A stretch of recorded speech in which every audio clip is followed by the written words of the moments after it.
되시어 내 모든 지어 무거운 짐을 주 예수 앞에 아뢰이며 근심에 쌓인 날 돌아보사 내는 짐 모두 맡으시네. 무거운 짐을 나 홀로 지고 견디다 못해 쓰러질 때 불쌍히 여겨 구원해 주니 은혜의 주님 오직 예수. 내 모든 괴로움 내 모든 괴로움 닥치는 환난 주 예수 앞에 아뢰이며 주께서 친히 날 구해주사 넓으신 사랑 베푸시네. 무거운 짐을 나 홀로 지고 견디다 못해 쓰러질 때 불쌍히 여겨 구원해 주니 은혜의 주님 오직 예수.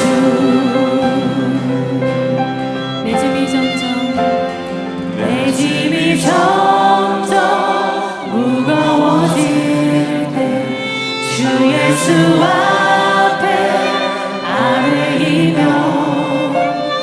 주께서 친히 날 구해주. 내 짐을 대신 져주십니다. 져주시네. 무거운 짐을 나 홀로 지고 견디다 못해 쓰러질 때 불쌍히 여겨 구원해 주니 은혜의 주님 오직 예수.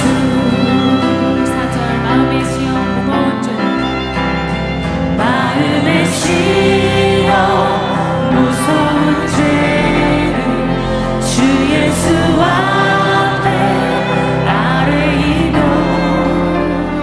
예수는 나의 능력이 되사 세상을 이길 힘주시네.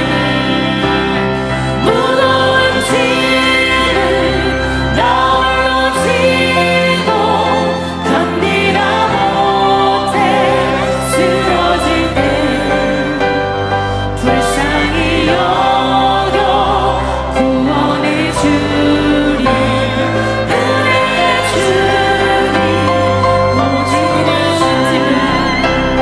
무거운 짐을 나 홀로 지고 견디다 못해 쓰러질 때 불쌍히 여겨 구원해 주니 은혜의 주. 마지막으로 고백합니다. 무거운 짐을 나 홀로 지고 무거운 짐을 나 홀로 지고 견디다 못해 쓰러질 때 우리의 짐을 주님이 져주십니다. 우리를 불쌍히 여겨주시고 우리를 구원해 주십니다.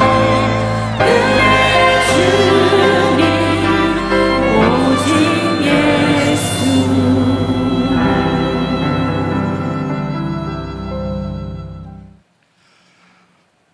오늘 우리에게 주시는 하나님의 말씀은 열왕기상 19장 1절에서 18절입니다. 열왕기상 19장 1절에서 18절입니다. 이 중 9절에서 11절을 봉독합니다. 엘리야가 그곳 굴에 들어가 거기서 머물더니 여호와의 말씀이 그에게 임하여 이르시되 엘리야야 내가 어찌하여 여기 있느냐. 그가 대답하되 내가 만군의 하나님 여호와께 열심히 유별하오니 이는 이스라엘 자손이 주의 언약을 버리고 주의 제단을 헐며 칼로 주의 선지자들을 죽였음이 오며 오직 나만 남았거늘 그들이 내 생명을 찾아 빼앗으려 하나이다. 여호와께서 이르시되 너는 나가서 여호와 앞에서 산에 서라 하시더니 여호와께서 지나가시는데 여호와 앞에 크고 강한 바람이 산을 가르고 바위를 부수나 바람 가운데 여호와께서 계시지 아니하며 바람 후에 지진이 있으나 지진 가운데에도 여호와께서 계시지 아니하며 이는 살아계신 하나님의 말씀입니다. 아멘.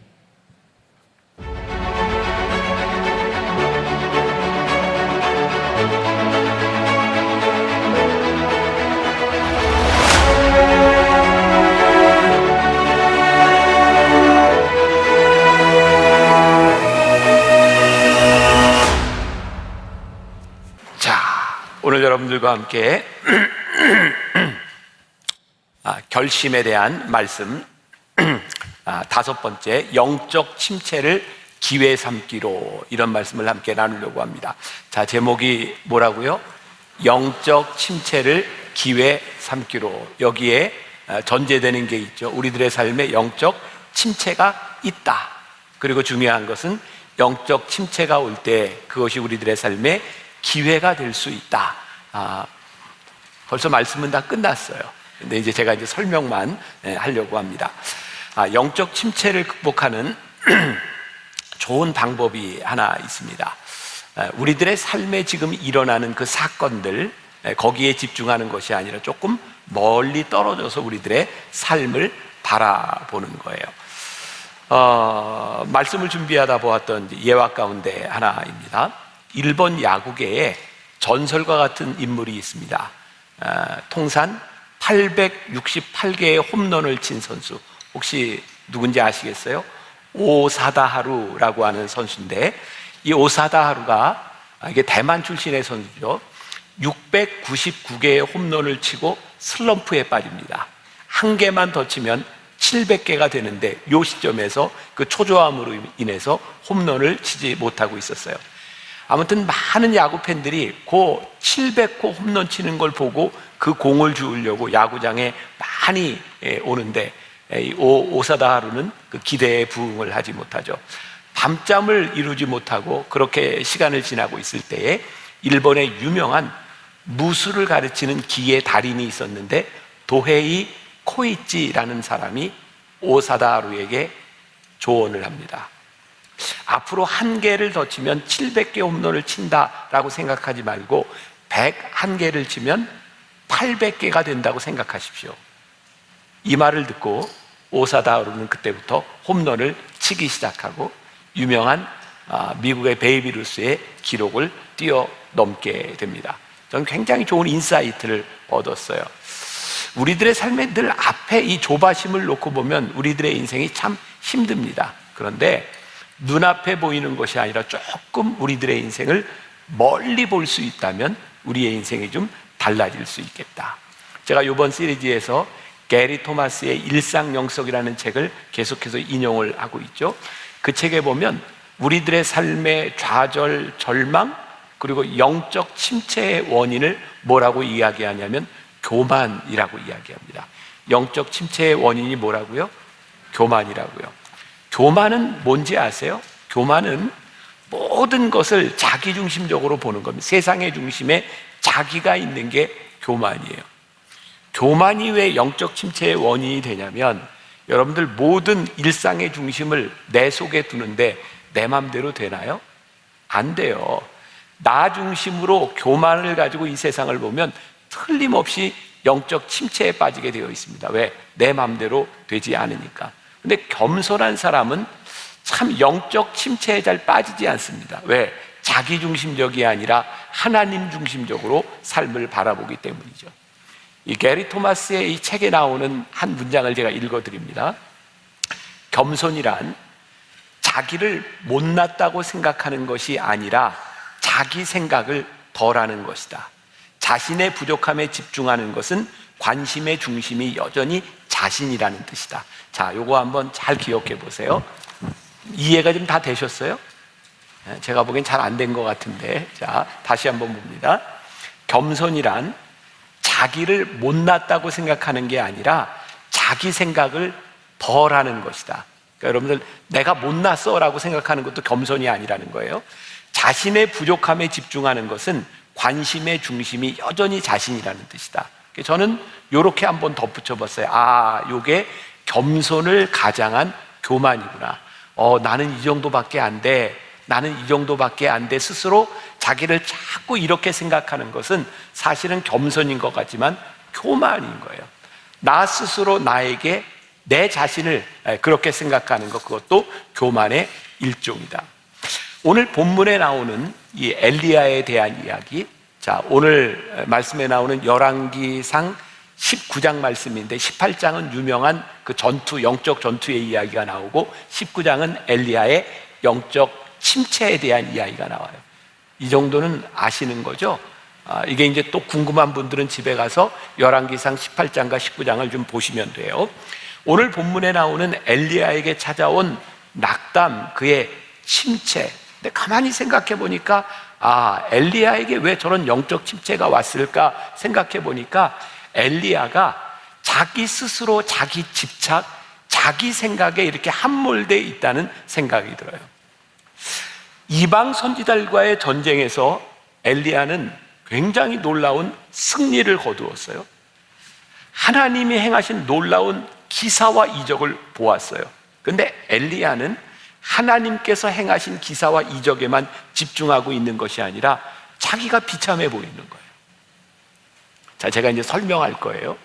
우리들의 삶에 일어나는 많은 일들 가운데 우리는 하나님이 행하시는 일만 보는 것이 아니라 우리들의 비참함을 볼 때가 많이 있죠.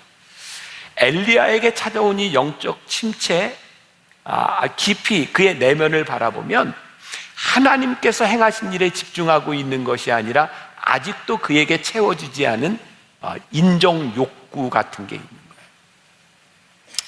아마 저를 포함해서 여기 있는 우리들 모두에게 그런 인정 욕구들이 있을 거예요. 부모에게 인정받고 싶은 욕구, 교인이라면 담임 목사에게 인정받고 싶은 욕구. 사실 이 인정 욕구가 채워지지 않으면 우리는 영적 침체에 빠져들기 시작해요. 그런데 이 영적 침체가 또 제가 말씀을 준비하며 생각해 보니까 이게 이 본질은 하나님과의 관계 속에 있구나. 하나님과의 올바른 관계 속에 들어가지 않을 때 우리는 참 열심히 살지만 영적 침체에 빠질 수 있겠다.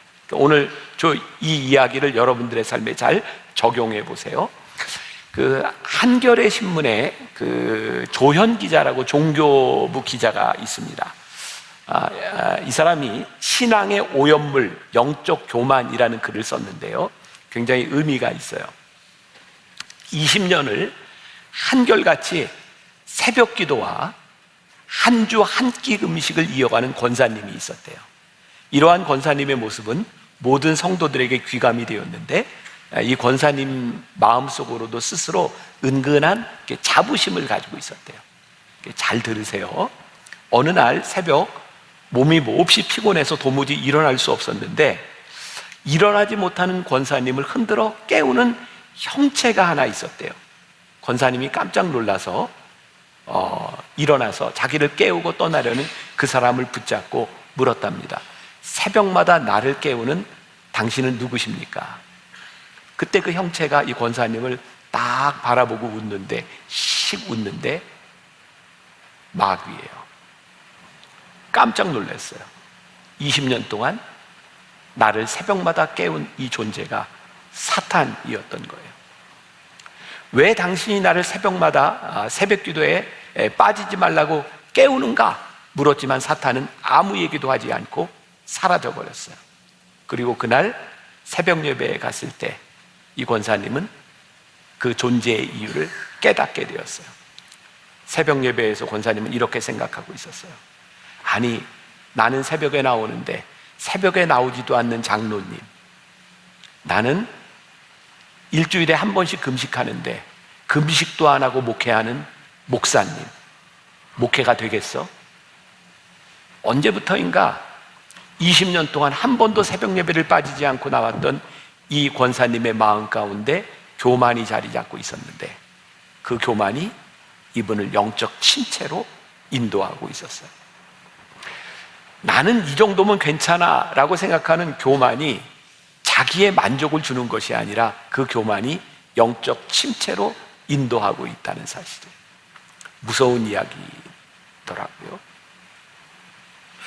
어쩌면 우리 가운데 영적 침체에 빠져 있는 우리들 가운데 정말 중요한 것이 있는데, 영적 침체는 우리들이 영적인 삶, 영적인 생활을 하나도 하지 않는 사람들에게 찾아오는 것이 아니라 영적으로 열심히 우리들의 신앙을 열심히 살아가고 있는데 하나님과 올바른 관계 속에서 영적 삶을 살지 못할 때 영적 침체가 우리들에게 찾아오는 거예요. 오늘 본문의 주인공인 엘리야에게 찾아온 영적 침체가 바로 그런 것이었어요. 여러분, 엘리야에게 찾아온 영적 침체, 엘리야는 850명의 이방 선지자들과 싸워서 이겼고 그는 영적인 전투를 했어요. 그는 영적인 전투에서 승리를 한 사람이었어요. 그런데 바로 그 엘리야에게 영적 침체가 찾아온 거예요. 우리들이 이 세상에서 사명자로 살아가는데 분명히 영적으로 충만한 상태, 이거 굉장히 중요한 일이에요. 850명의 사람들과 싸워서 이기기 위하여 3년 6개월 동안 비가 오지 않는 곳에 비가 오도록 하기 위하여 목숨을 걸고 싸우기 위하여 우리들은 분명히 영적으로 충만해야 돼요.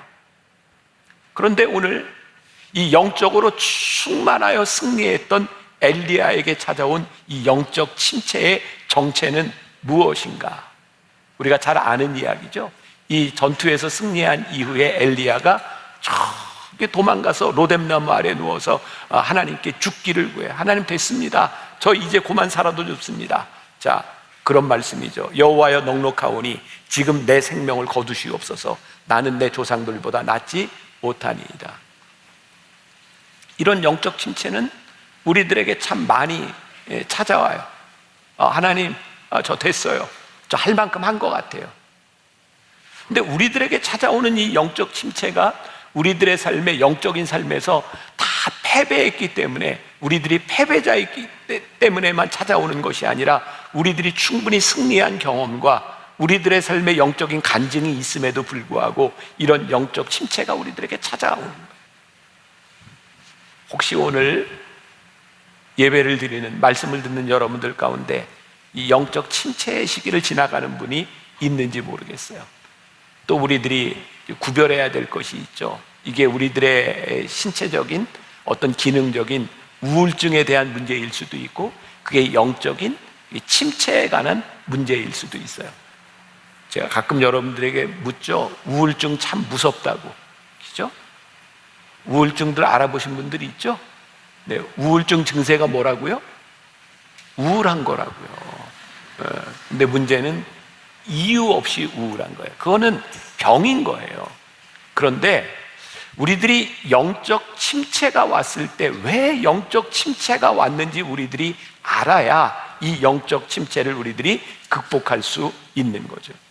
오늘 엘리야는 우리들에게 굉장히 큰 위로가 됩니다. 왜냐하면 그렇게 엄청난 영적 전투에서 승리했던 엘리야에게도 영적 침체가 찾아왔으니 우리들이 신앙생활하며 살아가는데 우리들에게 영적 침체가 오는 것이 그렇게 이상한 것은 아니다. 그래서 우리들에게 위로가 돼요.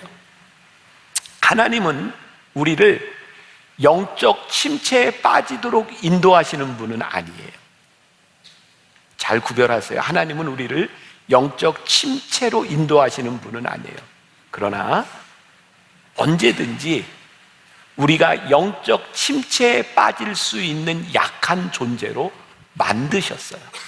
구별되세요? 하나님이 우리를 영적 침체로 인도하시지는 않아요. 그러나 하나님이 우리를 만드실 때 우리를 연약하게 만드셔서 저를 포함한 여러분들 중에 누구도 영적 침체에 빠질 수 있는 존재, 그 존재임을 우리들이 인정하자는 거예요. 저도 이제 목회를 꽤 오래 해온 것 같아요. 목회를 하면서 제가 깨닫게 되는 것이 있어요.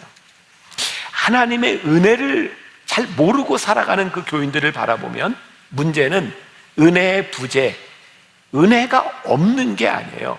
그분이 은혜를 경험하지 못하는 거죠. 이것도 구분이 됐어요. 저 사람 참 은혜가 없어. 하나님의 은혜가 없는 게 아니라 그분의 삶에 은혜를 경험하지 못하는 거예요. 영적 침체를 경험하는 이유들, 영적인 능력이 존재하지 않기 때문이 아니라 사실은 우리들이 감당할 수 있는 한계를 넘어섰을 때 우리들이 영적 침체를 경험하기도 해요. 자, 또 중요한 게 있어요. 이 영적 침체는 세상 사람들은 경험하지 못합니다.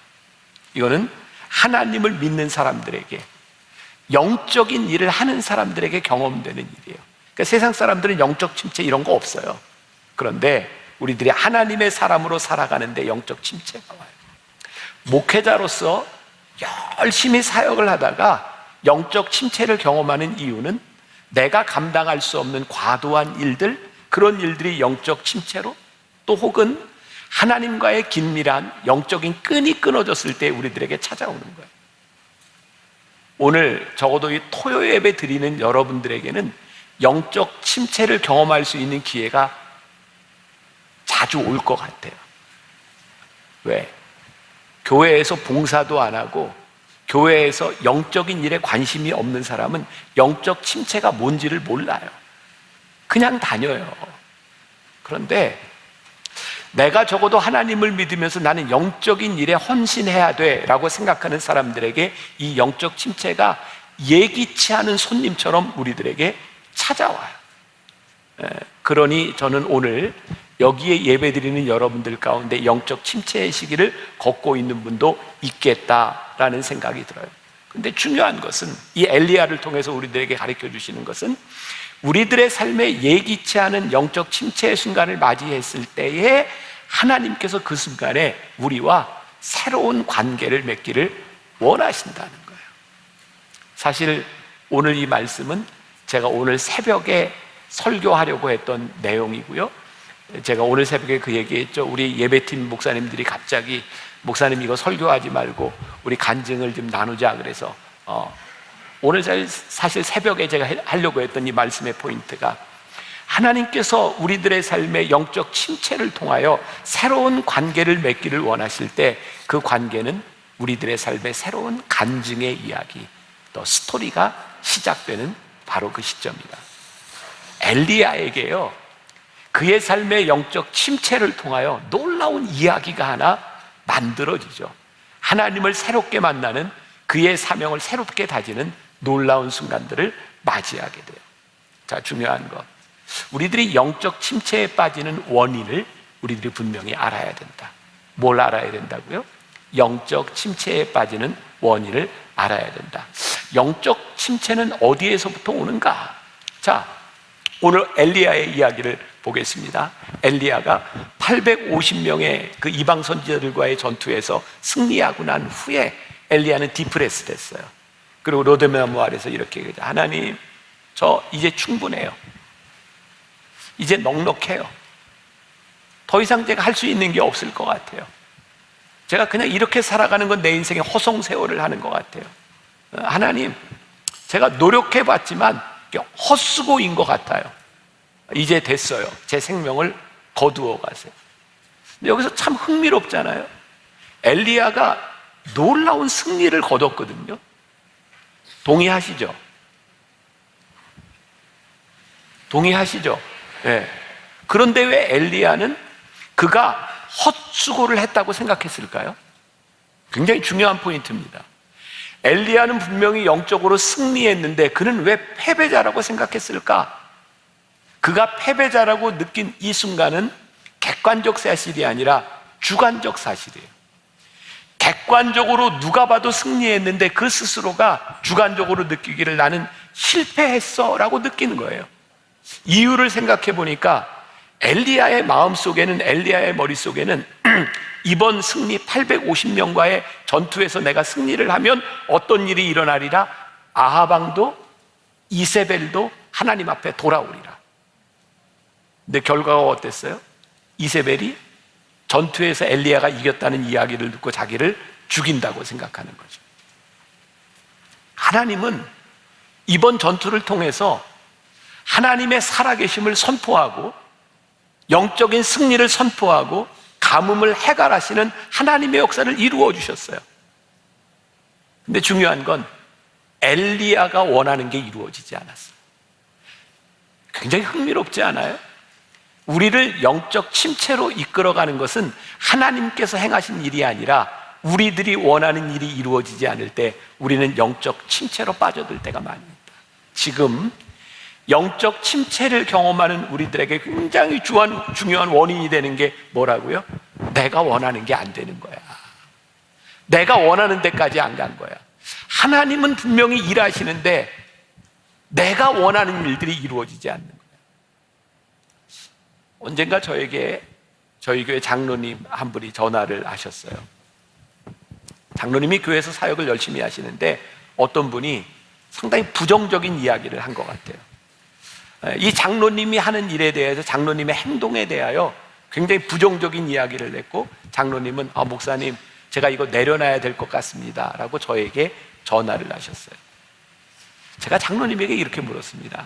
장로님, 지금까지 장로님이 교회에서 이런 사역을 할 때 부정적인 이야기를 한 사람이 많습니까? 긍정적인 이야기를 하는 사람이 많습니까? 그랬더니 쉽게 대답해요. 긍정적으로 얘기하는 사람이 많죠. 그러면 장로님께 부정적인 얘기를 한 사람이 몇 명이나 됩니까? 그랬더니 한 명이래요. 참 놀랍지 않아요? 그런데 장로님은 왜 그 한 사람 때문에 장로님이 하는 그 일을 할 수 없다고 느끼십니까? 그리고 제가 장로님께 이런 질문을 던졌어요. 이런 때는 하나님이 저에게 참 지혜를 주신다고 생각을 하는데, 장로님, 지금 장로님을 비난하는 그 사람으로 인해 지금 장로님이 하고 있는 그 일, 팩트, 사실이 변화된 겁니까? 아니면 장로님의 감정에 문제가 생긴 겁니까? 제가 생각해도 이거 참 멋지지 않아요? 네? 동의해 주세요. 진짜. 아니 그런 얘기를 들었다고 하는 것 때문에 팩트, 지금 사실이 바뀐 겁니까? 아니면 장로님의 감정에 문제가 생긴 겁니까? 보니까 사실은 팩트의 문제가 아니라 감정에 대한 문제인 거예요. 엘리야에게 찾아온 이 일, 엘리야가 승리했다고 하는 것은 변하지 않습니다. 역시 놀라운 일, 하나님께서 기적을 행하셨습니다. 그런데 문제가 뭐예요? 엘리야의 감정에 문제가 생긴 거예요. 근데 그 감정의 문제는 왜 찾아왔다고요? 그가 스스로 원하는 일, 그가 원하는 일이 이루어지지 않은 것으로 인하여 그의 감정, 영적 침체에 빠져들게 되었다. 오늘 말씀을 듣는 우리 성도들 가운데 혹시 여러분들이 겪고 있는 영적 침체가 팩트의 문제인지 아니면 감정의 문제인지를 구별할 수 있는 지혜가 여러분들에게 필요하다는 생각이 들어요. 자, 팩트. 열왕기상 19장 18절에 이렇게 말씀이 되어 있어요. 같이 봅니다. 자, 시작. 내가 이스라엘 가운데 7,000명을 남기리니 다 바알에게 무릎을 꿇지 아니하고 다 바알에게 입맞추지 아니한 자니라. 내가 누구예요? 하나님이. 하나님께서 이스라엘 가운데 7,000명을 남기셨는데 그 사람이 누구예요? 바알에게 무릎 꿇지 아니한 자, 바알에게 입맞추지 아니한 자, 7,000을 하나님께서 남겨주셨는데 지금 엘리야의 감정이 지금 어떤 거예요? 나만 홀로 남았으니. 엘리야는 너무너무 외롭게 느끼는 거예요. 팩트에 대한 문제가 아니라 그의 감정에 대한 문제로. 그리고 열왕기상 19장 4절에 보니까 엘리야는 또 이렇게 얘기해요. 나는 내 조상들보다 낫지 못하니이다. 디프레스 되니까 그가 어떤 비교를 하냐면 그가 살았던 시대에 그의 믿음의 조상들을 바라보니까 나는 그들에 비하면 이거 아무것도 아닌 것 같아. 나는 너무나 미천한 존재처럼 느껴지는 것 같아. 그래서 우리들에게 찾아오는 이 감정이라고 하는 것은 내 실제의 모습이 아니라 자꾸 누군가와 비교하면서 자기를 비하하는 모습으로 나타나게 돼요. 잘 기억하세요. 여러분들이 영적 침체에 빠지면 점점 자기를 비하하게 돼요. 감정은 실제가 아니라는 말이에요. 우리를 감정적으로 회복시키는 방법이 있어요. 중요하죠? 끊임없이 내 감정에 함몰되는 것이 아니라 지금 나를 여기에 부르신, 나를 사용하시는 하나님의 목적과 사명이 무엇인지를 생각하고 분별하는 거예요. 엘리야에게 있어서 지금 필요한 게 뭐야? 하나님께서 왜 그로 하여금 그 영적 전투에 임하게 하셨는가?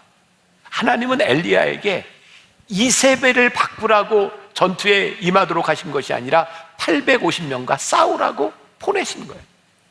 하나님께서 여러분들을 왜 보내셨는가? 하나님께서 여러분들을 왜 그 사명으로 부르셨는가?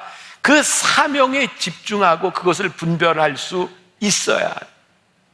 우리들이 성경을 읽을 때 우리는 하나님의 뜻을 바꾸기 위해 읽는 것이 아니라 우리를 향한 하나님의 뜻이 무엇인지를 알기 위해서 성경을 읽어요. 오늘 우리들이 말씀을 듣고 우리들이 예배를 드릴 때에 오늘 우리는 내 뜻대로 하나님을 좀 어떻게 해보자고 오늘 우리들이 예배를 드리는 것이 아니라 우리를 향한 하나님의 사명, 나를 이끄시는 하나님이 나를 어떻게 사용하기를 원하시는지 진정한 사명을 발견하기 위해서 오늘 우리들이 예배를 드려요. 그때 우리들이 facts, 하나님이 우리를 부르신 것이 무엇인지를 발견하게 되죠. 자, 엘리야는 왜 이세벨이 자기를 죽이려고 한다고 생각했을까요? 성경에 보면 참 흥미로워요. 이세벨이 엘리야를 죽이려고 생각했다면 엘리야에게 사람을 보낼 때 성경에 보니까 뭐라고 되어 있냐면 이세벨이 엘리야에게 사자를 보냈다라고 되어 있어요. 이것도 사자를 보냈다는 게 죽이려고 또 이 사자라고 생각하는 사람은 없죠. 사자, 사자 아시죠? 자, 생각해 보세요. 이세벨이 엘리야를 죽이려고 생각했으면 자객을 보내지 왜 사자를 보내요? 이세벨은 어쩌면 조금 지나친 해석인지 모르지만 엘리야를 죽일 마음이 있었던 것 같지는 않아요. 왜? 지금 이 놀라운 전투에서 승리를 하고 3년 6개월이나 되었던 가뭄을 해결했는데 지금 이세벨이 엘리야를 죽인다? 이건 나라적으로 굉장히 큰 문제를 일으킬 수 있는 거예요. 정치적으로 조금만 정치적인 감각이 있어도 절대로 엘리야를 지금 죽일 수 있는 상황이 아닙니다. 사실 엘리야를 죽이려고 한다고 하는 이 감정 역시 팩트가 아니라 엘리야가 느끼는 것이고, 그리고 분명한 것은 이세벨이 엘리야를 죽이려 생각했다면 몰래 자객을 보내지 사자를 보냈겠는가라는 거예요. 우리가 보아야 되는 것이 있어요. 우리들이 보아야 되는 것은 팩트와 사명이지 우리의 감정이 아니다. 하나님께서 우리들에게 맡겨진 그 사명에 충실하면 우리는 되는 것인데, 우리가 감당하지 못할 우리의 사명이 아닌 것을 나의 책임인 것처럼 생각하면서 우리들이 영적 침체에 빠져드는 것은 아닌가. 잘 기억하세요. 하나님께서 나에게 주신 사명에 집중하면 괜찮아요. 그런데 우리들이 어줍지 않게 내 사명이 아닌 것들을 나의 사명으로 생각하고 오버하고 있는 것들은 아닌가. 후안 카를로스 오르티즈 목사님의 책에 나오는 흥미로운 이야기예요. 이 목사님이 한 번은 어떤 장례식에 참여를 하게 되었는데 가서 보니까 아들을 잃은 한 과부가 얼마나 불쌍한지 그 마음속에 하나님이 긍휼한 마음을 주시는데 이 과부를 위하여 기도해야 되겠다라는 생각이 드는데 갑자기 마음속에 떠오르는 한 사건이 있었대요. 성경에 나오는 나인성 과부 그 아들을 살리셨던 예수님의 기적이 생각나더래요. 그래서 후안 카를로스 오르티즈 목사님이 조용히 사람들에게 다 나가 있으라 그러고, 그리고 그 안에서 기도를 한 거예요. 간절하게 하나님 살려주세요. 죽은 자가 살아났을까요? 안 살아났을까요? 안 살아났어요. 근데 이 목사님의 마음 가운데 이해가 안 되는 거예요. 하나님께서 분명히 긍휼한 마음을 주셨고 하나님께서 살리셨던 이 기적을 행할 수 있으리라고 생각하는데 아무리 기도해도 기적은 일어나지 않고, 목사님 스스로 그때 그 책에 보면 자괴감에 빠지기 시작했대요. 그때 하나님께서 이 목사님에게 이렇게 물으셨답니다. 오르티즈 목사야, 내가 왜 그 사람을 살리지 못했는지 아니? 물었대요. 왜인가요, 주님? 그래서 하나님께서 이렇게 대답을 하셨대요. 그건 내가 너에게 사람 살리는 은사를 주지 않았기 때문이야. 너 지금 주머니에 100불 있지? 그거 주고 가. 내가 할 수 있는 걸 해. 우리들의 선함이 잘못된 것은 아니에요. 우리들이 선한 일을 하고자 하는 의도가 잘못된 것은 아니에요. 그런데 하나님께서 우리들에게 그 사명을 주시지 않았다면 그것은 우리들이 할 수 없는 거예요. 근데 굉장히 저는 중요한 포인트라고 생각하거든요. 근데 하나님께서 내 주머니에 100불 주셔서 그 과부를 불쌍히 여기면 네가 할 수 있는 걸 해. 그러면 되는 거야. 오늘 우리들에게 주신 사명, 우리들이 무엇을 해야 하는지, 하나님이 우리들에게 무엇을 원하시는지를 우리들이 분별하기 시작할 때 우리들이 영적 침체에서 벗어나기 시작해요. 아마 이런 부분들은 여러분들과 같은 평신도보다 우리 목회자들에게 더 많이 느껴지는 것 같아요. 목회자들은 다 그런 꿈을 꿔요. 아, 나는 유명한 설교가가 되고 싶어. 그래서 미국 사람들은 빌리 그레함 목사님의 설교를 많이 흉내내기도 하고, 또 예전에 한국에 있는 많은 목사님들이 막 기사와 이적을 일으켰던 조용기 목사님의 설교를 많이 흉내내기죠. 경상도 발음 기죠, 있죠. 심이다, 미심이가 뭐 이런 거 있잖아요. 근데 그렇게 흉내내고 열심히 하던 목사님들이 너무너무 힘든 거예요. 왜 우리는 그렇게 열심히 해도, 우리는 그렇게 흉내를 내도 역사가 일어나지 않는 겁니까? 하나님이 분명히 이렇게 말씀하실 거예요. 너는 빌리 그레함이 아니야. 너는 조용기 목사가 아니야. 너는 너야. 오늘 우리들에게 주시는 사명이 무엇인지를 분별할 수 있는 것. 자, 말씀을 마무리해요. 영적 침체로부터 벗어나는 방법. 오늘 엘리야를 통해서 우리들이 깨닫게 되는 것, 엘리야가 이렇게 영적 침체에 빠져 있었던 그가 팩트를 보지 못하고 감정에 이렇게 함몰되어 있던 그 이유 가운데 하나가 엘리야가 참 많이 지쳐 있었던 것 같아요. 기도하는 게 얼마나 힘들었을까요? 그 영적 전투, 그 목숨을 건 전투에서 그 소의 각을 떠놓고 거기에 물을 다 채워놓고 거기에 불이 내리도록 기도할 때 그게 얼마나 힘든 그 순간들이었을까요? 아마 엘리야는 굉장히 육체적으로 힘든 그 시간들을 지나가고 있었을 것 같아요. 때때로 우리들에게, 아니 저에게 그런 고민이 들 때가 있어요.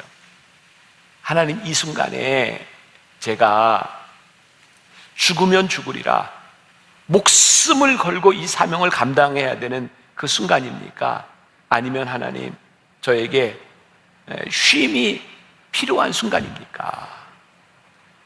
근데 저는 오늘 말씀을 여러분들과 나누면서, 물론 우리의 인생에 목숨을 걸고 하나님 앞에 헌신해야 되는 순간들이 분명히 있어요. 우리들에게 찾아올 거예요. 그런데 하나님은 우리들에게 목숨을 건 헌신도 요구하시지만 올바른 우리들의 사명을 위해서 우리들에게 쉼을 허락하시고 쉼을 요구하시고 우리를 어루만지시는 분이 우리 하나님이시겠구나.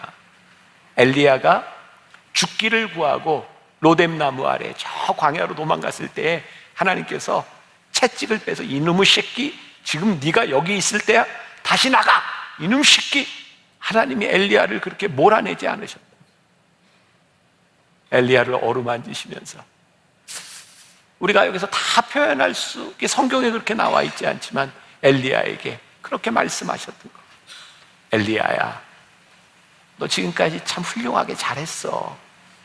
너 많이 힘들었지. 그리고 먹이시고 어루만지시고 하나님께서 엘리야를 이렇게 달래주세요. 아마 오늘 이 말씀 때문에 제가 그런 결정을 또 이제 하게 된 것 같아요. 제가 지금 해야 될 많은 일들이 있어요. 산적한 일들이 있어요. 몸은 많이 피곤하고 힘들고, 근데 오늘 말씀을 준비하다가 제가 우리 교회 부목사님 한 분에게 전화를 했어요. 목사님, 내가 많이 힘들다. 날 좀 도와줘. 그래서 제가 해야 될 일 하나를 뚝 떼어서 좀 도와달라 그랬어요. 제가 몇 주 있다 남아프리카 공화국의 학교 기공식에 가야 되는데 제 몸 상태가 갈 수 있는 상태가 지금 아니라 너무 힘들어요. 근데 그 결정도 오늘 엘리야의 이야기를 들으면서 그래, 내가 힘들 땐 힘들다고 얘기하는 것도 괜찮겠다. 제 마음에는 그 학교를 짓기 위해서 애쓰다가 심장마비로 세상을 떠난 그 김종호 선교사에 대한 미안한 마음들이 있는데, 그래, 하나님께서 또 필요할 땐 또 쉬라고 말씀하실 수 있겠구나. 저에게 굉장히 큰 위로가 됐어요. 그리고 이 힘들 때 엘리야가 하나님, 저 넉넉하오니 제 생명을 좀 거두어 가세요 라고 하나님 앞에 불평할 수 있었던, 하나님 앞에 그의 약함을 드러낼 수 있었던 그 엘리야를 하나님께서 그래, 이렇게 다독여 주셨구나. 그러니 오늘 우리 성도들의 삶의 영적 침체 가운데 하나님 저 힘들어요, 하나님 저 고만하고 싶어요, 하나님 저 좀 어떻게 해주세요 라고 불평하는 우리들을 하나님께서 야단치시지 않고 우리를 위로하여 주실 수 있는 분이 우리 하나님이시겠구나. 그래서 오늘 여러분들을 위로하실 하나님을 또 기대하게 되고, 그리고 그 불평과 그 어려움과 그 고통의 순간 가운데서 엘리야가 세미한 하나님의 음성을 듣잖아요. 세미한 하나님의 음성, 세미한 하나님의 음성. 저에게는 그런 비유가 생각이 나는 거예요. 우리가 막 통성으로 기도하잖아요. 시끄럽게 통성으로 기도하는데 그 통성으로 기도하는 가운데 세미한 음성이 있어요. 왠지 아세요? 통성으로 기도할 때 그 큰 소리가 주변의 소리를 다 막아요. 그래서 통성으로 기도할 때 우리는 오히려 세미한 음성을 듣고, 우리가 변화산에 올라와서 기도할 때 우리가 세미한 음성을 들어요. 왜? 우리들의 삶에 좀 복잡하고 시끄러운 것들을 다 차단하고 올라오니까 우리들이 세미한 음성을 들어요. 세미한 음성을 우리들이 들을 때 우리들의 삶에 간증이 생겨요. 하나님과의 새로운 관계가 만들어져요. 오늘 우리들에게 참 필요한 것이 있다는 생각이 들어요. 영적 침체에 우리들이 빠져 있다면 하나님 앞에 우리들이 한번 불평도 해보고, 하나님 저 힘들어요. 그리고 내가 죽기 살기로 내가 지금까지 잘 사명 감당하며 살아왔는데 하나님 저 한번 이번에 퍼져볼래요. 저 좀 위로해 주세요.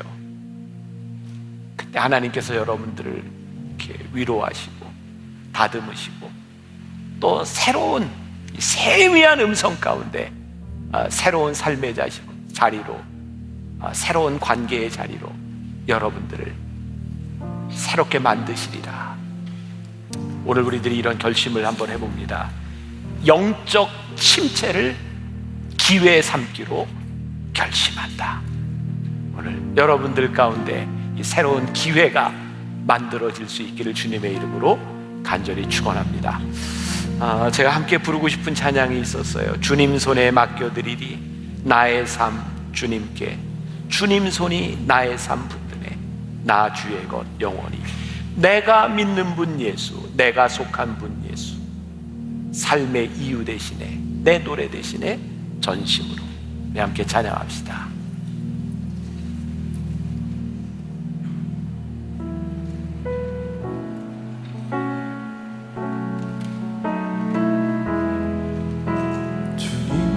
손에 맡겨드리리 나의 삶 주님께 주님 손이 나의 삶 붙드네 나 주의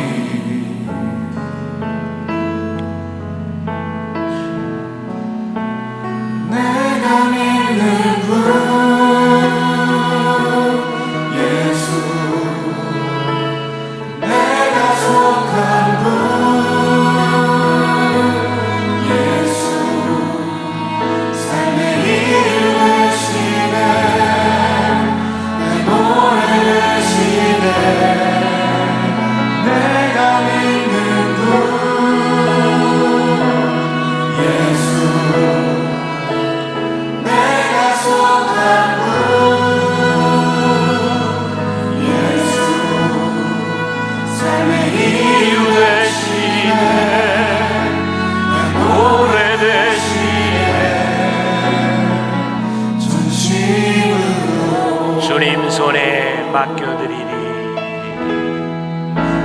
주님 손에 맡겨드리리 나의 삶 주님께 주님 손이 나의 삶 붙드네 나 주의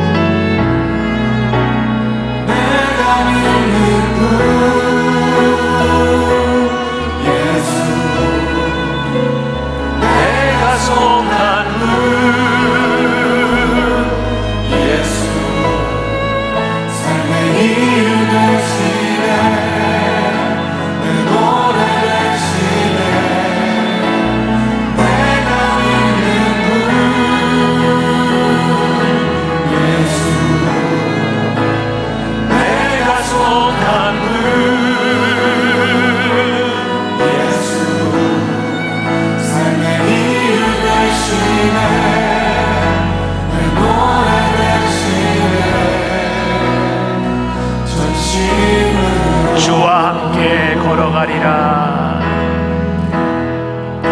주와 함께 걸어가리라 모든 길을 주시네 주 뜻 안에 나 살아가리 주의 약속을 영원해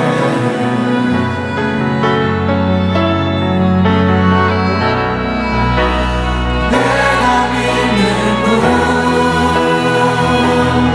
예수 내가 속한 분 예수 삶의 이유 되시네 내 노래 되시네 내가 믿는 분 예수 내가 속한 분 예수 삶의 이유 되시네 내 노래 되시네 전심으로 하나님 때때로 우리가 영적 침체의 길을 걸을 때가 있습니다. 가만히 생각해 보니 사실의 문제가 아니라 우리 감정의 문제일 때가 참 많은 것 같습니다. 우리는 내가 원하는 것이 이루어지지 않음으로 인하여 침체될 때가 참 많이 있는 것 같습니다. 내가 이만큼 했으니 이런 결과를 얻어야 된다는 생각도 참 많이 하는 것 같습니다. 우리가 영적 침체의 길을 걸을 때에 우리를 포기하거나 우리를 질책하거나 우리를 혼내시는 하나님이 아니라 우리를 위로하시고 우리를 먹이시는 하나님, 엘리야의 하나님을 기억합니다. 그래서 오늘 우리가 하나님 앞에 그렇게 기도합니다. 하나님, 저 많이 힘들어요. 하나님, 제가 영적으로 많이 지쳐 있어요. 하나님의 일을 하기에는 내가 참 부족하다는 생각이 들어요. 하나님, 저를 도와주세요.